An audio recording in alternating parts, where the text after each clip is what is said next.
Good evening, ladies, gentlemen, councillors, members, officers, and so forth.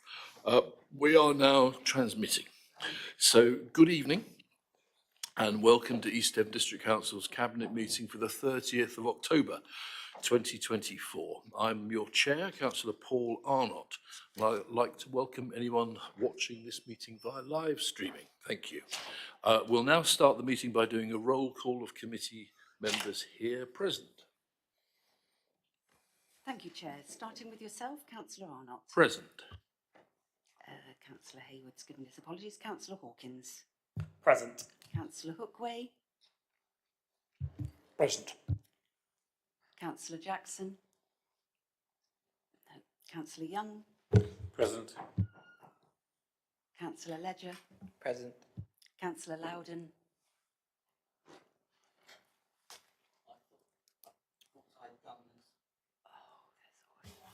Sorry, Amanda.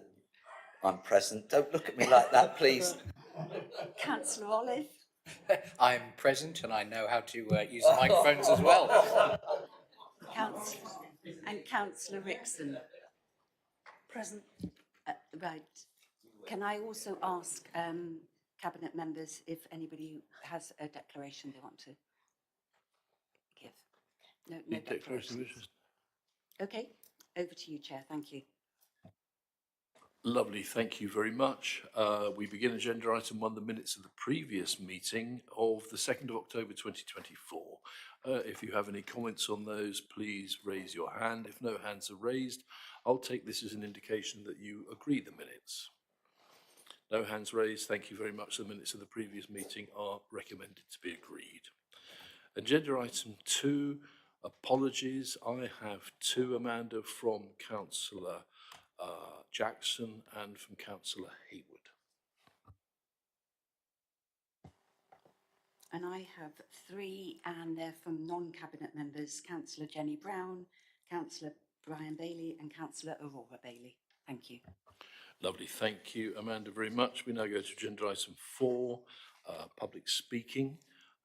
We have nobody present for that. Agenda item 5, matters of urgency. There is one which will be dealt with at agenda item 15. Agenda item 6, confidential or exempt items. We have 1 which will be dealt at agenda item 14 in part B. Agenda item 7, the minutes of the Strata Joint Scrutiny Committee of the 17th of September 2024.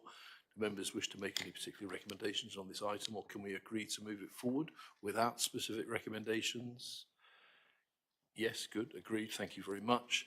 Agenda item 8 is a report on the Household Support Fund 6, otherwise known as HSF 6. And we welcome Libby Jarrett, our assistant. Here we go. I draw a big breath here. Our assistant director for revenues, benefits, customer access, fraud, and compliance to present her report. Thanks, Libby. Thank you, Chair, and good evening, everyone. So, as the Chair has said, this policy or the report before you is for the latest round of Household Support Fund, which is the 6th round. It's to cover the funding for the period October to March 25, and as the report highlights, we've been allocated £396,753. The amount of funding we've received is part of a wider funding envelope which goes to Devon County Council, and they've been allocated just over 5 million. And as part of that wider funding, they provide funding to cover items such as free school meals during the holiday period. So there'll be 4 weeks over this winter period for school holidays from October half term, February half term and the Christmas period. They run other schemes such as the Energy Relief Scheme, funding in the Devon Community Foundation. So it's not just the scheme that we're administering here. But turning to that scheme, as in line with DWP guidance and the agreed approach by Devon County Council, our scheme will operate in a similar basis to previous schemes. It will be in 2 parts. We're recommending an open application and a targeted support element. As the report highlights, at the stage of writing that report, we weren't in a position to determine the groups to be targeted, which is why the recommendation 2 is for delegated authority to be to myself in consultation with the portfolio holder for finance and the portfolio holder for sustainable homes and communities to agree the cohorts under the targeted amount, and that will accompany with a full equalities impact assessment as part of that determination. I did highlight in the report that I was hoping to give an update on the groups that we're looking to target, and although we're still finalising that, I can give an indication on those, but not able to completely finalise the amounts. So as it was mentioned in council, around the removal of the winter fuel payment, except for those on pension credit, we are looking to provide targeted support to those who are on housing benefit and or council tax reduction that won't receive the winter fuel payment and have capital of less than 3,000. So they are one of the targeted groups. We're also looking to support those with disabilities. Again, they need to be on housing benefit and council tax reduction. Carers, those from the armed forces, and care leavers. So they are the main targeted groups that we're looking to target for support. But as part of that work, which we hope to have finalised within the next 2 weeks, again, as previously highlighted, we will need to do a full equalities impact assessment to assess that we have addressed any equalities issues before finalising that. So the final recommendation in the report is that should we not, or should during the period of the scheme, we need to amend the targeted amounts, or that we need to provide further amounts through that because of a low take-up, then the recommendation allows for us to ensure that all funding is used within the period. Otherwise, it has to be returned to government. And I'm happy to answer any questions. Thank you. Thank you, Libby, very much. Any members from outside of Cabinet? Yes, Councillor Barlow, please. Thank you, Chair. Obviously, I'm still fairly new to this, but I just want to check. Obviously, this is the 6th time now we've got this. So, and I don't want to sound naive on this, but are we not fairly practiced at what we do and how we do this now? Or do we have to go through the same thing time and time again to just pick out the final little bits of it? Or are we basically, do we know what we're doing and we're just putting this into place now? Yeah, we do know what we're doing, but it's always important, sorry, just to reassure, but it's really important that we reflect the latest guidance. We also reflect to take account of external factors such as the government's changing of the winter fuel payment to make sure that we're targeting support to those most in need. And so that's always got to be something we need to keep reflecting as part of that scheme, because this time last year there was cost of living payments that were being given out to support households in addition to the household support fund. We're in a position this year that the government aren't providing that additional amounts through the cost of living. And part of that was due to high energy costs, why they were doing additional amounts as well as this household support fund. So it's right that we review and look at how we're supporting and those that we can support to make sure that we're targeting that in the most effective way. Thank you. Thank you very much, Councillor Barlow. Libby, Councillor Goodman, I think I saw next. Yeah, thank you. I would agree. I think you do know what you're doing. I think you do a great job. I just want to cover 2 points. One is, forgive me if I've read it wrong, but it says that Devon were awarded 5.046 million, which is virtually the same as the previous period. Yet we had an increase from 298k to 396k, which is welcomed. Was there a reason? And I think that would be a reasonable question to ask. And the second thing is that on the equalities assessment, you may well have answered it inadvertently just now, but when I read your equalities statement, which I thought was was a very good equality statement, and the report, but it covers the issue of the winter fuel allowance, and it says on there that it's a positive outcome. But actually it's not, because it's a negative outcome for those people. And so therefore I would just suggest that should be negative, not positive, because you're going to pick it up, as you quite rightly said just now, at a later stage. But I wasn't aware of that when I put the question together. Thank you. Thank you. In answer to the first question, the reason we've got more is because of the way the school holidays fall, whereas last year the Household Support Fund had to account in that period for the Easter school holidays. This year it doesn't, so the money that's been used for school holiday vouchers for those eligible for free school meals is less because it needs to cover less school holidays. So, and in answer to your second question, I'll revisit the equalities impact assessment. But yes, obviously what the government done, yes. Okay, thank you. Thank you very much. Councillor Gazzard, please. Thank you, Chair. Yes, I'm sure we all have complete faith in what our officers does, and I'm sure Councillor Barlow didn't mean anything by his question. I'm sure he's got complete faith in you as well. Could you just clarify for me? I did write down as quick as I could. Sorry. Oh, sorry. Oh, there's nothing, I don't think, Steve. You've got the chair. The targeted people. Will that also include people that are on that pay single council tax payment as well? Or did I misunderstand that? Thank you. Thank you.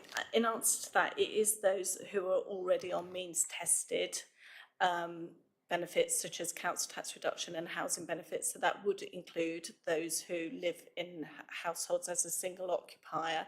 What it wouldn't include is everyone who's on a single occupier discount, because that isn't a means tested discount. So it is, so hopefully that answers that one. Thank you. Thank you very much, Libby and Steve. Coming into Cabinet, please. Anybody like to say anything on that? Councillor Leisure, please. Just to propose the 3 recommendations, Chair, fully in support. Thank you very much. Anybody? Councillor Rickson, second. Thank you very much indeed. In which case, all those in favour, please. Unanimous. Thank you very much. Thanks, Libby. We now go on to agenda item 9, the financial plan for 2025 to 2035. And we welcome Simon Davey, our Director of Finance, to predict the future and present his report. Thank you. Thank you, Chair. So hopefully I picked up, so you've got the financial plan attached, quite a detailed document. I picked up in the covering report the various elements of the plan in terms of it looks at 2 areas, the medium-term financial plan, which are the numbers, and then how we're going to balance the books in terms of the financial sustainability model. If we look at the numbers first, so you've got on page 18 of the agenda a summary, which is showing us with a deficit of 225,000 for 25-26, and then a significant increase going forward. Those members that have listened to me year in, year out on this will understand that large deficit number. So it's in connection with a reduction in business rate income that we're projecting will happen in that year. I'm waiting for emails to come through about the budget. Not a lot's come through yet, but things I have picked up, so I think it's worth just reflecting on that at the moment. So in terms of the council, so this is around business rates. We get significantly above base in terms of our business rate income, helping us significantly balance our budget at the moment in the tune of about 5 million. So a reduction in 6-7 is when the government have been saying for a number of years, and this is the previous government, that there'll be a rebasing and that additional income we will lose, be rebased and start again. The This plan doesn't assume that will happen in 5/6, and I'm sure it won't now, listening to the budget. And also, if that significant change was going to happen for next year, there would be consultation by now because of the significant impact it has on local authorities. In the budget there was a statement around for 6/7, the funding, the 3-year settlement, they'll look in the spring of next year. So they're looking at giving local authorities a longer term financial settlement. At the moment, we only get an annual settlement, but they're looking early in next year, looking at a 3-year settlement. And within that, it talks about looking at income that's generated locally to local authorities in that assessment. I think that could mean business rates at this stage, but more details and information will come out on that. So at the moment, when I wrote this plan in terms of the numbers, I was still assuming in 6/7 we would get that hit. And then as you go forward, the numbers look more reasonable in terms of the deficit each year. But remembering what that table shows on page 18 is at the moment our expenditure will be greater by 225,000 next year in 25-26.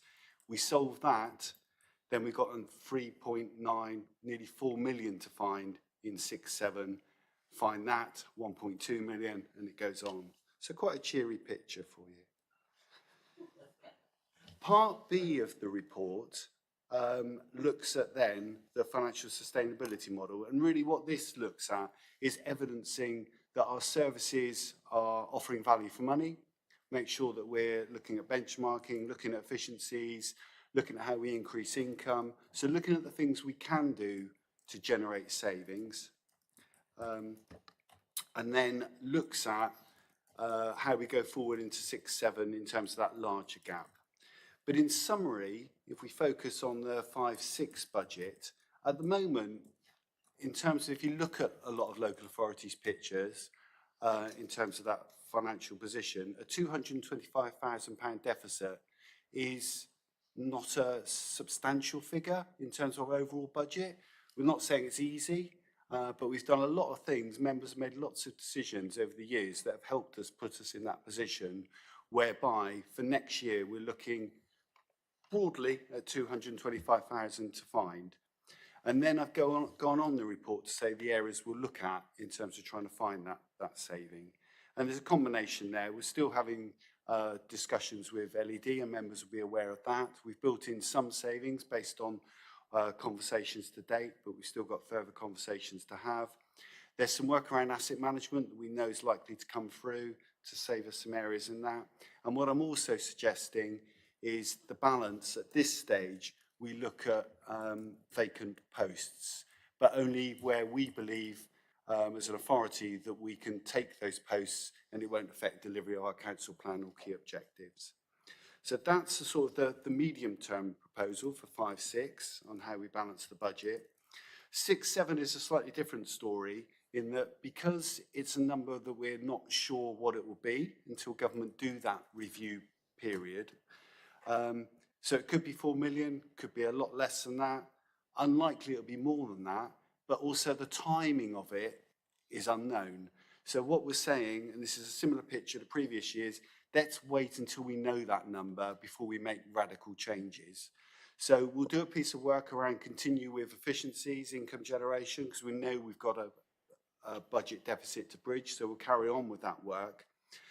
We've also got a reserve of nearly 3 million sat there as a risk reserve in case changes come in quickly and helps us fund services in the interim. But also, if it is that magnitude of savings, efficiencies won't make that level that we need. You are talking about a reduction in services. So if it's at that level, we'll need to bring papers back to you with implications and options about how we balance that budget. So that's the covering report. It brings out medium-term financial plan overview, looks at 5/6 in terms of how we're looking at balancing next year's budget, and then focuses on 6/7. If I just take you to the main financial plan itself, on page 26, I think it just highlights or gives members a sort of feel in terms of how the numbers are put together. So in terms of yeah, on page 26, you've got under service budgets. So if you think what the medium-term financial plan does, it takes our current budget, which is balanced for 4-5, and then projects that forward, looking at all the elements that we know. Looks at inflation, looks at contract changes, looks at legislation, and that's how we get those numbers going forward. Looks at the income available to us.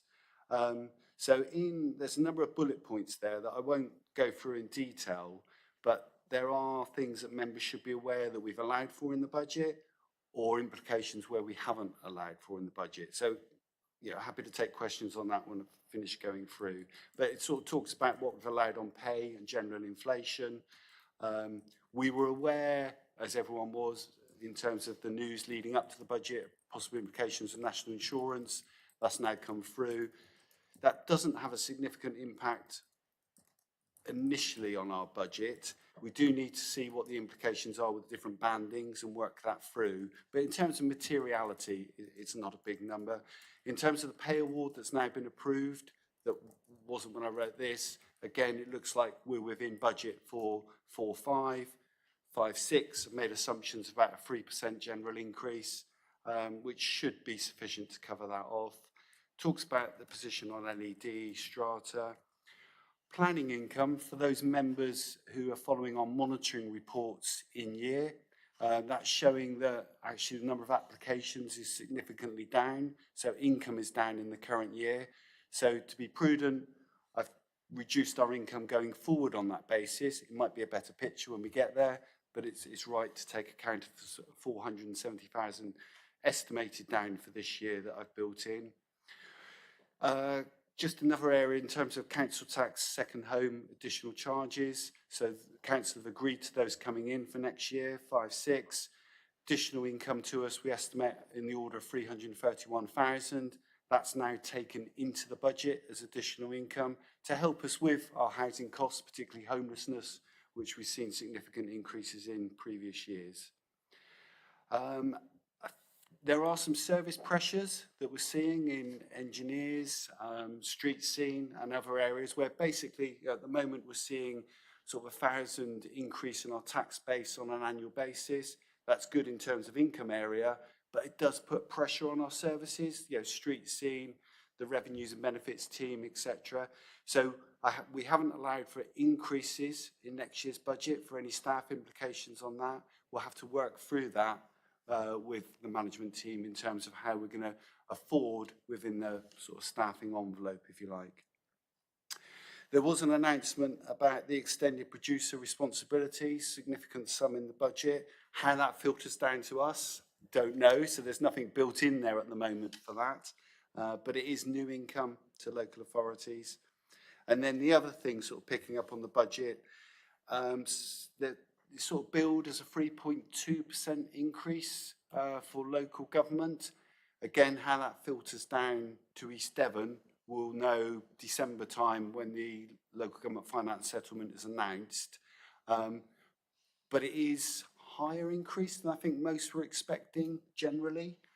So I think that's a piece of good news. And the other thing I picked up is council tax. I think the referendum will still be at the 2.99% for district councils. That seems to be there. So that's the key areas I wanted to pull out in terms of numbers. There's a lot of detail, a lot of spreadsheets. If you want to expand your page on your screen and ask me any questions, I'm more than happy, Chair. Well, thank you, Simon. Excellent report. I have expanded at home. Well, obviously, it's Yule log season for me, but it was very detailed, very helpful. Thank you. So coming to outside of Cabinet first, Councillor Barlow. Thank you, Chair. Just one question, Simon. On the business rates relief that we're expecting changes to, what is the latest date you expect to hear for the 26-27? So that's obviously going to be the bad one. What is the latest date you would hope to have heard by, so that and what sort of time is that going to give us to plan? That's a really good question. I think it's being built at the moment, spring. So spring next year. But actually that's a lot earlier than we've had noticed before, if you like. So I think there'll be consultation documents, probably March, April time. And then that does give us a good 6 months. If you think we start our detailed budget process sort of September time, it will give us some time to start planning for that. In between, what the financial sustainability model is talking about is service reviews. So we can start looking at sort of where we can create some additional income, or, as I say, make some efficiencies. But it also talks about modelling in terms of looking at all our services, and so we can put together some option papers that can sit in the background ready to bring forward and start talking with Cabinet and the wider membership in terms of what it might look like at different levels, different timings. And if this is definitely happening, I mean, is this the thing? We still don't know if it's definitely going to happen, but you expect it to happen? Should we not be trying to spread it over a little bit longer? So in other words, start bringing some of these cuts in, not cuts, some of these planned changes a little bit earlier, rather than waiting for the inevitable and then having to find this huge amount of money. So I think that's the dilemma for the authority that has been ongoing for a number of years. And I think it's the danger of making significant cuts that aren't actually needed. You haven't got a number to work with, you haven't got a date to work with. So to make a reduction in services that affect the public has been a decision that we've, as an authority, a strategy to leave until you know the numbers, know the size of the cuts required. It does give you time. We'll model to see what that looks like so that members have the options available to them without actually making the decision until you know what you're looking at. But also, just to add to that, is we have got that risk reserve sat there that can give us that time, because it could pay for those services going forward for another year and a half, possibly 2, to allow you to reshape your budget. And when do you hope to have these models available for us to look at? Talks about producing them in the next sort of six months. Thanks, Thank Simon. you. Thanks, Ian. Anybody else from outside of Cabinet? Councillor Goodman, please. And thank you. The one thing this doesn't discuss, and it may be because there may be a reason for not, and that is housing. Now, we know housing is going to create potentially an issue for us, and we will know more as members next week. But if the amount of money we have to find is far greater than is in the budget, which is, I think, highly likely, will we have to find it within this budget envelope for 25, 26, 26, 27? Because there's no I can't see any recommendation in or any talk about what you would do with the housing. I think, so wouldn't want to cut off an answer to a question, but we're looking at apples and oranges here to an extent, aren't we? So we're looking at what's being discussed tonight, which is around the financial plan for 2025 to 2035. Yeah. Obviously, I wouldn't want to. I haven't even seen the draft report yet for what's coming through on housing. So, but not to discourage Simon from answering, but only anything he's comfortable to say at this stage. But thanks, Mike. So just to clarify the chair, in terms of this looks at our general fund position, HRA separate outside of this financial plan. This report does highlight some of the implications that may come through from the housing revenue account. But in terms of, we know what the rent level is for next year. We're working up the budget for next year. We've already, in reports, highlighted the savings elements that we need to find in next year's budget. So the implication could possibly, if there's a reduced housing revenue account, it's the implication on the general fund for the likes of my service, accountancy, in terms of the recharge I make to the housing revenue account. It's just making sure that those areas are right. But the chair's right in terms of this focuses on the general fund. As you know, HRA is separately funded, completely ring-fenced, and council tax cannot subsidise rents, rents cannot subsidise council tax. So if in fact the stock condition says we have to spend a lot more money, it won't come out of... It can't come out of the general fund. Thank you for that clarification. Thanks, Simon. Thanks, Mike, for the question. Anybody else from outside of Cabinet? In which case, anybody inside of Cabinet like to say anything? Councillor Hawkins, who's our portfolio holder for finance. Thank you. Just going back to the business rates conversation, the Treasury, amongst everything else they've published a discussion paper for business rates, which identifies that nationally business rates are making up about 25% of local authority income at the moment, so it would be dangerous to do anything too wild. But they dance around, I think, that they are looking at it. I don't know if it's helpful, but there's a final bit on this discussion paper that they do want to hear from local authorities before March 25 as part of what they're doing. So it's probably, if it's that fundamental to our finances, important that we do make some kind of representation to government in that light of that. Otherwise, obviously tonight we've just been asked to recommend it to council, so I'd be happy to propose that as put. Thank you. Thanks, Sam. So if we just minute a begging letter from you and Simon then in relation to business rates, that would be great. Thank you very much. I watched the budget today and I was, of course, mathematically confused. But I just don't understand what was being said about business rates moving forward at all, and I did my best. I got my abacus out and everything, but if you don't understand it, then so Councillor Loudon, please. Well, that was a reassuring comment, Chair. The council's in good hands here. Now, the serious point, and Sam's touched on, I was going to refer to the government document that was published today on business rates. What they do say in there, and Sam's quite right about there's going to be a consultation over the next 6 months, is they say, bear with me, business rate system cannot be transformed overnight. And the government believes that the best outcomes will be achieved by developing reforms in partnership, etc., etc. Then they go on to say the government will make further improvements over this Parliament. So I think that gives a bit of a steer, but we can't be complacent, to deliver a fairer business rate system that's fit for the 21st century. When have we heard that before, Director of Finance?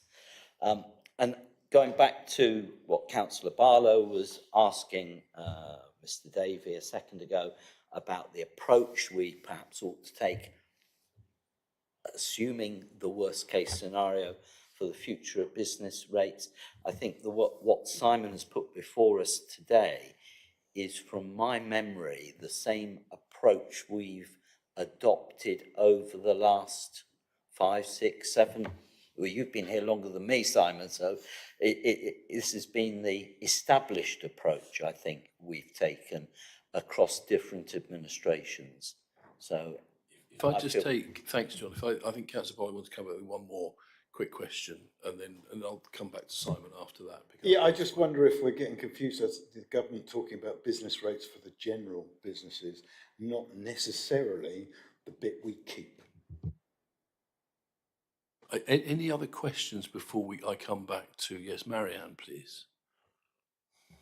Well, I would just like to say, I think it's very welcome news that the government is at last going to give a 3-year settlement instead of this pauper arrangement where you have to wait to see what gruel you're going to get.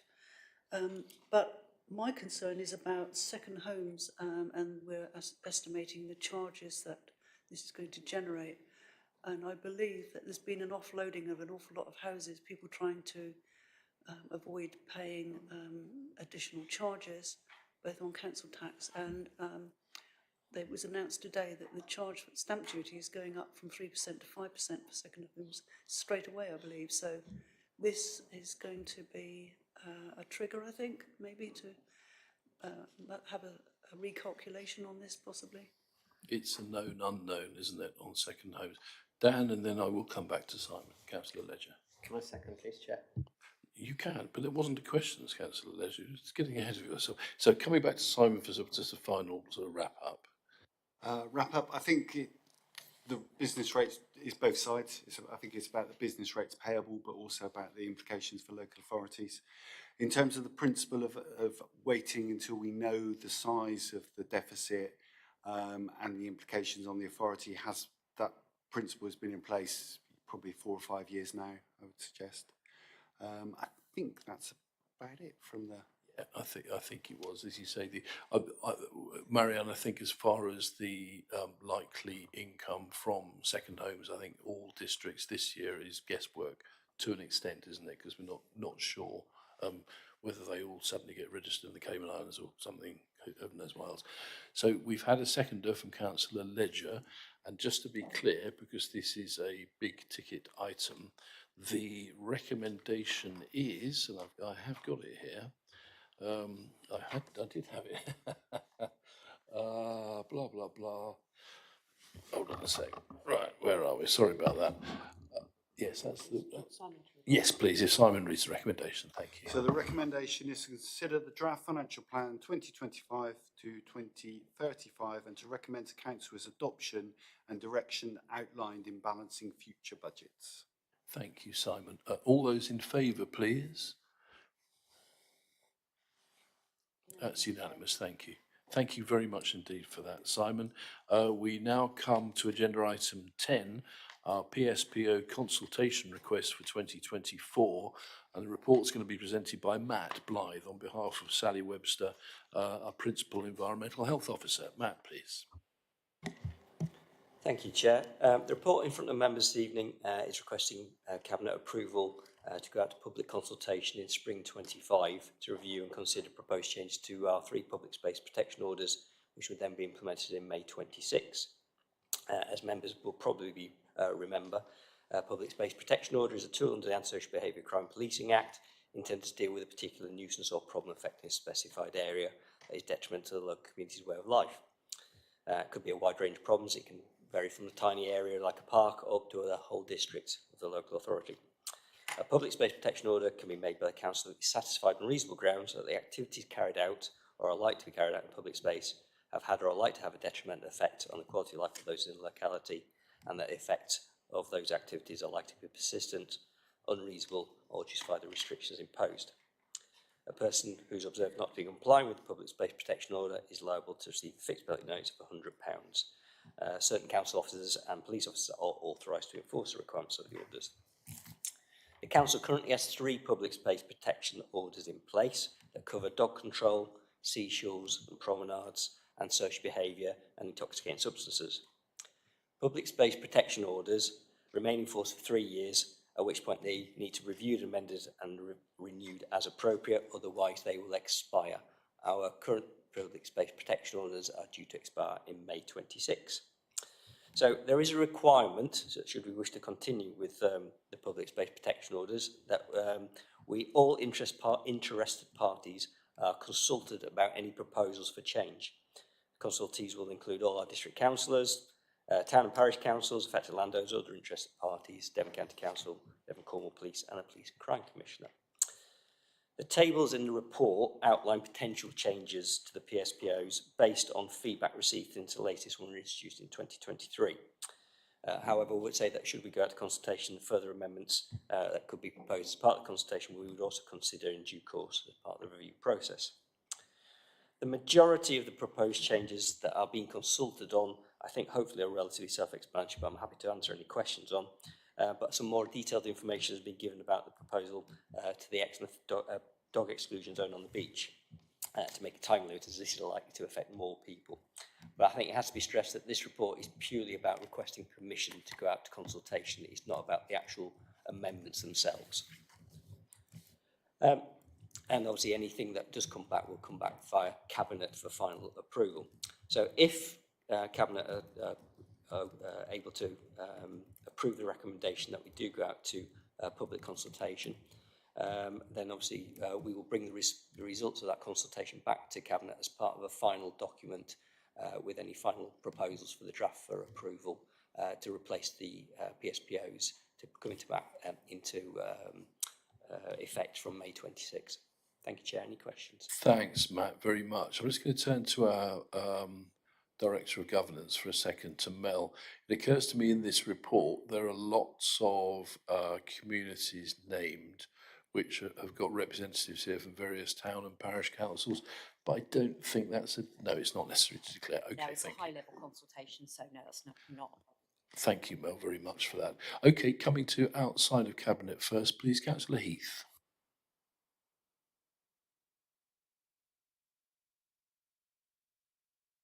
Sorry, your mic's not working, John.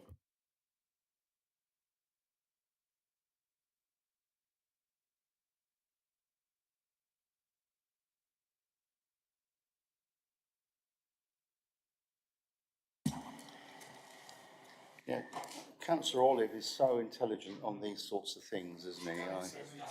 Yes, I know. Yes, and I admire his fortitude coming back after yesterday's lengthy session. He hasn't been home yet, John. He slept Oh. under this desk. Todd, I'll look after you, okay? It's very difficult to clear dog excrement from pebble beaches. I would say harder than sand beaches, actually. And I therefore recommend consideration be given to dogs remaining on leads on all pebble beaches for reasons of environmental health. This may be harder to recommend for sand beaches, which tend to be actually a bit bigger than pebble beaches, but it's been a real problem in Beer because unfortunately, some dog owners do not clear up after themselves, and it's very difficult to clear from pebble beaches and could be a risk to children, actually, and that's my concern. Thank you. Thank you, John. Matt, any comments on that now we're on dog poo? I think, as I say, the report is in with going out to consultation, and we can certainly add something to that effect into the consultation. Thanks, Matt. Thanks, John. Councillor Barlow, please. I just wanted to know what the cost of the consultation would be, and also I wonder if they could tell us how many enforcement fines of £100 have we given in the last year? Thank you. In terms of the first question, I can't give you a specific cost. It's obviously mainly office time that we're talking about. We've worked with our communications team in terms of building up a website and having the opportunity to do it online, to do all that work. Fundamentally, if we don't do it, we can't have the PSPOs in place. So that's that one, but I can give you an estimate in due course if you let me go away and do that. In terms of the number of fines that we've given out no fines in the last 12 months. We have carried out 28 separate visits to Exmouth Beach and others as well, but the main focus will be on Exmouth Beach. We've engaged with over 100 different people, and of those people, we didn't see any repeat offenders. Now, our particular approach to enforcement, as it stands at the moment, is that because it relates to antisocial behaviour, as opposed to just a dog being on the beach, we will give initially a warning, and then if we see them again, we'll issue a fine. And we didn't get a single person this year who we had as a repeat offender. So no fines were given, but lots of people were engaged with and communicated to. Thanks very much, Matt. Well, it looks like a successful policy then as it's coming through. And okay, right, so coming into Cabinet then, please. Anybody like to make any comments or proposals? Or Councillor Hookway, please. Yes, thank you, Chair. I wanted to ask Matt about one aspect of animals on the beach, and that refers to horses. Exmouth Beach is often used for people who want to gallop their horses along. It's a long, wide beach and so on, it's ideal. And occasionally groups come along. However, the thing that concerns me is that sometimes these horses are galloped on the beach when there are other people, particularly children on the beach as well. And I do wonder whether this may be a liability, something that we need to consider. And be grateful if Matt could answer that question, please. Thank you. Yes, the equine angle, Matt. If I'm honest, no, I can't answer that question, so I'll have to go away and do some research. I've not come across horses as being something that could be covered by this. In theory, I can't see, I can see Mel nodding the head, so perhaps, shaking head, sorry, so yeah, I don't know, but I can get an answer for Councillor Hookway in due course if that's okay. Thank you. It's a very Exmouth-specific thing, actually. It's an extraordinary sight when you see them gallop, when you're walking along with your 99 and suddenly the Grand National goes past. So, but it is Exmouth. Councillor Young, please. Yeah, regarding horses on beaches, there has been a couple of accidents. I don't think in the southwest, but in Wales, there've been a couple of accidents where dogs have chased horses. And I think a horse rider was paralysed from one fall. So, but that's very rare. You do see horses infrequently on the beach, and they do tend to choose low tides in the early mornings or late evenings. They obviously avoid crowds of people because it would be difficult for them to handle. That's when I do my marathon training in Exmouth as well. So anybody else from Councillor Barlow, don't laugh. Is there anybody else from inside Cabinet then, please, now? At all? Any seconders, proposers? Councillor Loudon? Can I propose this? Councillor Young? And now second it. Thank you very much. Can we go to a vote, please? All those in favour? Lovely, it's unanimous. Thank you very much, everybody. And thank you, Matt, on behalf of Sally as well. We now go to agenda item 11, which is the Clisthonnerton Neighbourhood Plan Examiner's Report, presented by, as if he's had nothing else to do, by our portfolio holder for strategic planning, Councillor Todd Olive. And I wonder if he was expecting this, is the next question. Yes, I was, Chair. I'd lost where we were in the agenda, so I wasn't quite expecting it at that moment. Okay. But yes, after yesterday's marathon meeting, as Mr. Freeman didn't have to be in for anything else today, I thought I'd save him the trouble of coming in just to listen to us for a few hours. So the report in front of you follows receipt of the examiner's findings on the Clisthonnerton neighbourhood plan, where the examiners found that with some modifications, the plan meets the statutory conditions required to move forward to referendum stage. Our officers have had a look at it, and as set out in the paper, they don't completely agree with the examiner's conclusions, but on balance are recommending agreement of the examiner's findings in full, and that a referendum version of the plan be produced to move forwards to referendum. Otherwise, it's all set out in the paper for you, Chair.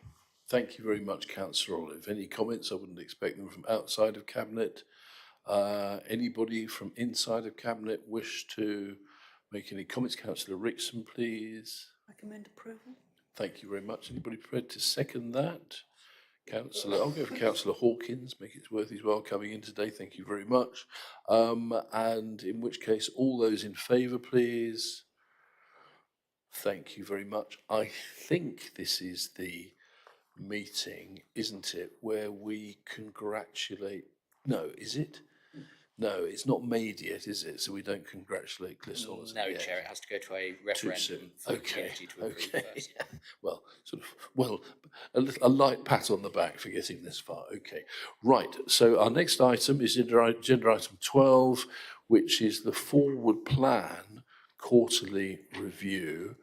I'm not sure who is presenting that, but let's just say I'm happy to. Councillor Loudon, or if not present. I wasn't. All I was going to do, Chair, was say it is there. I think we note it at this point. It's important that we have sight of this, the membership have sight of this. And so, yes, I so move.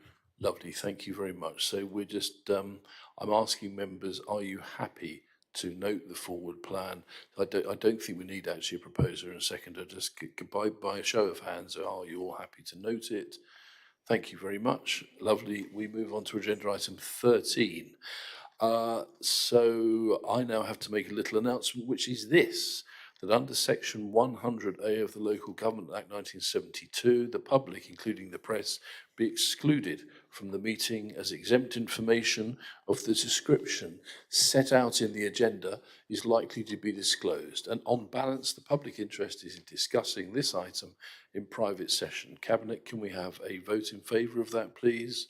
Or against, of course. All are in favour, thank you. Right, so we now go into camera.